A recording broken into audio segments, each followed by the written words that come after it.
estamos em mais uma videoaula da nossa disciplina de elaboração e análise de projetos.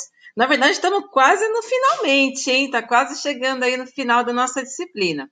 Nessa videoaula, a gente vai falar sobre alternativas estruturais em projetos, ou seja, algumas propostas que estão emergindo no campo do gerenciamento de projetos e que pode fazer um trabalho ficar, digamos assim, um pouco mais fácil e mais ágil também.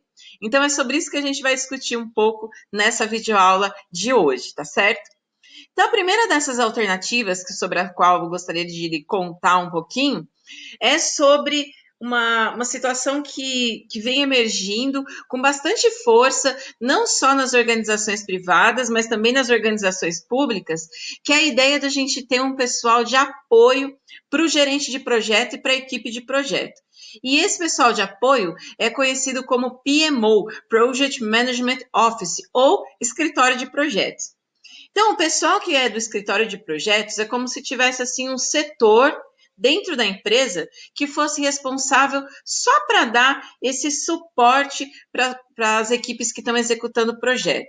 Então, acaba sendo uma estrutura que fica muito focada em atender as necessidades do projeto e, de alguma forma assim, como é que eu vou dizer, desenrolar junto das pessoas, multiplicar aqueles conceitos e boas práticas que a gente tem de gerenciamento de projetos. Então, todo o trabalho do pessoal do escritório de projetos, ele é voltado para dar esse suporte, tanto para o gerente quanto para os times de projetos, mostrar para esse pessoal quais são as ferramentas que você pode utilizar para fazer uma determinada ação, quais as melhores práticas que as empresas estão utilizando, as melhores metodologias. Então, é um pessoal um pouco mais sênior, que estuda, trabalha, que se aprofunda no gerenciamento de projetos e está ali mesmo para ajudar todo o pessoal que está na estrutura ali, né, no trabalho árduo do dia a dia. Né? E é uma estrutura que vai se concretizando, se consolidando como muito interessante nas empresas e nas organizações públicas. Então, a gente vê muita empresa que trabalha com gerenciamento de projeto e que está adotando a estrutura do PMO para facilitar, agilizar isso aí que a gente está falando, né? Então, assim, tem várias formas de você construir um escritório de projetos dentro da empresa ou do órgão público, independente de quem a gente está falando. E aí, tem esse autor aqui, que é o Dinsmore, que ele apresenta para a gente formas de consolidar o escritório de projetos. Então, ele apresenta para a gente 4 modelos de escritório de projetos. Então, nesse primeiro modelo, que é o PSO, o escritório de projetos ele está lá para oferecer apoio técnico e administrativo. Está ali para dar dicas sobre ferramentas também e falar um pouco aí sobre serviços complementares que você pode utilizar para viabilizar os projetos na organização. Então, eles estão mais lá como se fosse mesmo uma consultoria, né? Para ajudar aí e dar mesmo esse suporte para o pessoal da gerência e dos times de projeto. Aí tem o segundo modelo, que é o PMCOE, né, o Project Management Center of Excellence. Nesse caso, a gente tem um escritório de projeto que é voltado justamente para as melhores práticas. Então, é aquele pessoal que vai ficar aí buscando as melhores ideias e as melhores formas de se fazer projeto no mundo, e aí traz essas ideias para disseminar mesmo, para contar para as pessoas, dizer assim, olha, naquela empresa lá, os caras estão fazendo isso, a gente podia adotar tal coisa aqui também, né?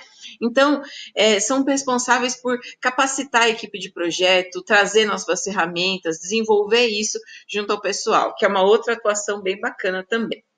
Aí a gente tem o quarto modelo, que é o PRGMO, Program Management Office.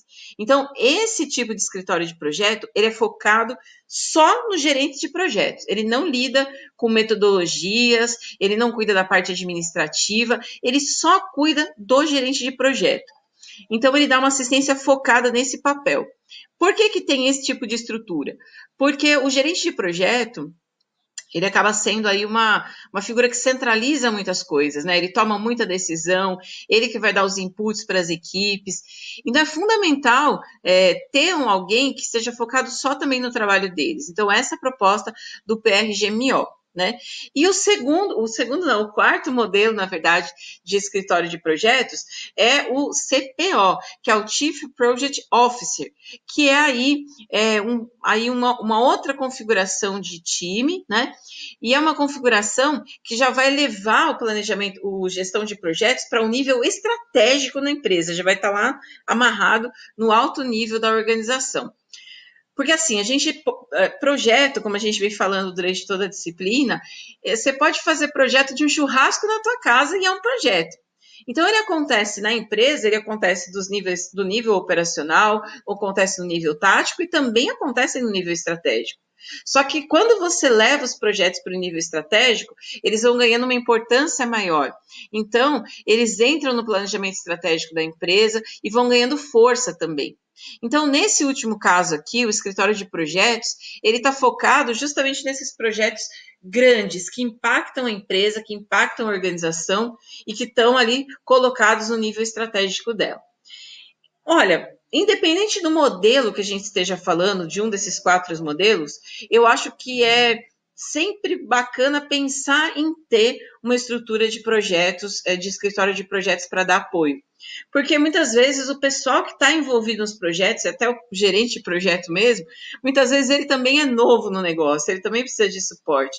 E ter esse pessoal especializado para dar suporte não significa que essas pessoas do escritório de projeto é que vão lá pôr a mão, eles que vão fazer o negócio. Não. Mas eles vão dar ali aquele suporte e vão dizer para as pessoas que estão pondo a mão na massa o que elas podem fazer para melhorar a sua atuação, o seu trabalho. Então, eu acho bem bacana as empresas que têm esse tipo de iniciativa. Eu acho que agrega muito valor aí para o gerenciamento de projeto. Agora, o PMO, ele atua muito assim no sentido de preventivo, né? Então, ao invés de você pensar assim, pô, se falhar, se der um problema, o que a gente faz? O PMO atua justamente para a falha não acontecer, né? Então, ele tem esse caráter mais preventivo mesmo. Agora, uma vez que acontece, a gente precisa parar para pensar também por que um projeto, de repente, deu errado. O que falhou? Por que a entrega não aconteceu? Por que as entregas intermediárias não foram acontecendo? E aí, tem vários motivos para isso acontecer. Tem vários motivos para essa situação de falha no projeto se configurar. Um desses motivos é que quando você foi lá fazer a sua estrutura analítica de projeto, você foi coletar os dados para fazer a proposta daquilo que tinha que ser feito, as entregas que tinham que ser feitas, você esqueceu de envolver os stakeholders nesse processo. Então, chave para o sucesso de um projeto é você ter os stakeholders sempre envolvidos, sempre participando, porque na medida em que eles se envolvem, eles também vão se comprometendo mais com o trabalho e eles vão facilitando algumas coisas para a gente, né? Então, quando o cliente está envolvido no processo, quando ele participa ativamente, por exemplo, ele vai resolver problemas de orçamento. Se você disser assim, puxa, eu preciso de um cronograma maior, de um prazo maior, ele vai dizer para você se dá ou se não dá. Então, essas coisas que de repente criariam um atrito, se quando a parte interessada, o stakeholder está mais afastado, quando ele está junto, a gente consegue gerenciar melhor. Outro ponto que sempre traz problemas em projetos é quando a gente pede informação de uma organização, mas esquece de fornecer informação na contrapartida. A gente sempre tem que lembrar que comunicação é um processo de mão dupla, né? Então, eu te falo alguma coisa e você me responde, você me retorna. Então, quando você pede informação para alguém, seja para uma empresa, seja para um outro tipo de stakeholder, seja para um cliente, para um parceiro, a gente também precisa dar a contrapartida, a gente também precisa estar lá fazendo o fluxo de informação dele também circular. E assim, faltou informação, já deu uma travada na continuidade do projeto. Outro ponto importante, né? Tentar mudar as pessoas, os processos e as ferramentas de uma única vez. Não tenha a ilusão de que com o projeto você vai mudar as pessoas, porque não é assim, né? Os projetos, eles têm uma duração específica e uma finalidade específica. E a gente, muitas vezes, tem mais é que lutar contra cultura organizacional, contra hábitos, contra coisas que as pessoas já estão acostumadas a fazer há muito tempo, para o projeto virar. Então, algumas pessoas vão mudar com esse processo e outras não, né? Então, não dá para a gente querer, de repente, num único momento, num único timing de projeto, dizer assim, não, vou mudar a empresa inteira, vou fazer uma revolução aqui que vai dar certo. Eu acho que é o ideal, é legal, é bacana e precisa mudar. Mas fazer isso tudo junto de uma vez costuma dar problema, né? Criar problemas que, inclusive, a gente nem precisa, porque o projeto em si já traz bastante problema para a gente, né? Uma aguinha aqui para refrescar a garganta. Outra coisa, adiar a implementação do PMO, que é o escritório de projetos. Quanto mais cedo você tem o escritório de projetos funcionando, mais cedo você começa a resolver problemas que vão acontecendo, né? Principalmente numa organização que não é projetizada, que funciona de forma departamentalizada, que tem muito esse paradigma funcionalista, né? Muito focado na função, no trabalho, na tarefa. Então, nesse tipo de organização, quando começa a trabalhar com projeto, quanto mais cedo você tiver um pessoal de escritório de projetos especializado naquilo, menos problema você vai ter, né? Então, a falta de um escritório de projetos acaba ocasionando também problemas no decorrer desses projetos. E procurar inventar a roda, ignorar ideias, conhecimento e experiências das pessoas. Eu acho que é sempre bacana a gente pensar em criatividade, pensar em coisas novas para fazer, né, descobrir coisas novas, só que nem sempre dá para a gente fazer isso. E a gente tem que pensar também que nem todas as mudanças, nem todas as inovações que a gente faz são disruptivas, são radicais.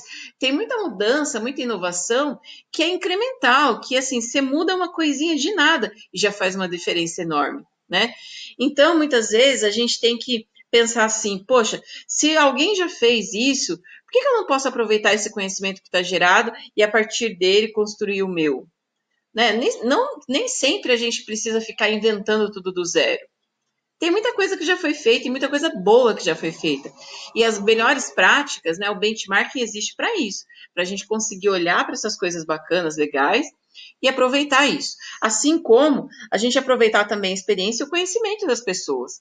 Porque tem muita gente lá na empresa que às vezes está há muito tempo, conhece muito e muitas vezes não é aproveitado, né?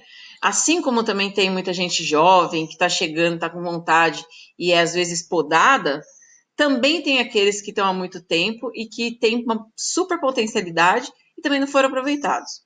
Então, é importante a gente prestar atenção nisso, olhar para as pessoas, de fato, entender o quanto de conhecimento e experiência tem ali e o quanto que a gente pode agregar para o projeto, porque pode fazer muita diferença mesmo. Bom, vou dar uma paradinha aqui e a gente continua a videoaula no próximo vídeo, tá? Falando um pouco mais aí de outras alternativas que a gente tem de gerenciamento de projetos. Portanto, não me abandone, assista o próximo vídeo também. Tchau!